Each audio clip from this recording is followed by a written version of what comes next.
BNP July সনদকে ধারণ করে না, নির্বাচনের পর তাদের আসল রূপ উন্মোচিত হয়েছে, এমন মন্তব্য করেছেন জাতীয় সংসদের বিরোধী দলীয় চিফ হুইপ ও এনসিপির আহ্বায়ক নাহিদ ইসলাম। বিকেলে চট্টগ্রাম প্রেস ক্লাবে বিভিন্ন দলের নেতাকর্মীদের এনসিপিতে যোগদান অনুষ্ঠানে একথা বলেন নাহিদ ইসলাম। জুলাই সনদ বাস্তবায়ন এনসিপিকেই করতে হবে বলেও উল্লেখ করেন তিনি। হামের প্রাদুর্ভাব ও মৃত্যুর ঘটনায় পূর্ববর্তী সরকারকে দায়ী না করে প্রকৃত দায়ীদের শাস্তির দাবি জানান তিনি।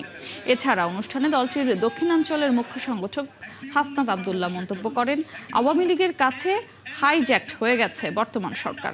অনুষ্ঠানে বিভিন্ন রাজনৈতিক দলের নেতাকর্মী এনসিপিতে যোগদান করেন।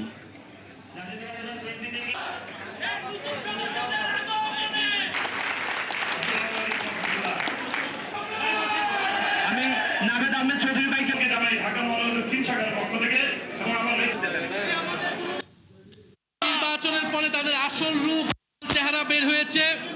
তারা আসলে সংস্কারের প্রতি কখনোই কমিটেড ছিলেন না, এবং আমরা এই কথাটি অনেক আগে থেকেই বলে এসেছি।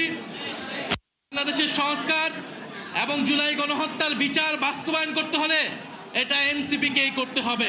কিন্তু আজকে দুঃখ হয়, এই বিএনপি হচ্ছে হাইজ্যাক হয়ে গিয়েছে আওয়ামী লীগের দ্বারা। বিএনপি ইজ হাইজ্যাকড, বিএনপি হাইজ্যাক হয়ে গেছে, যার কারণে আজকে ইসাক ভাই আমাদের সামনে।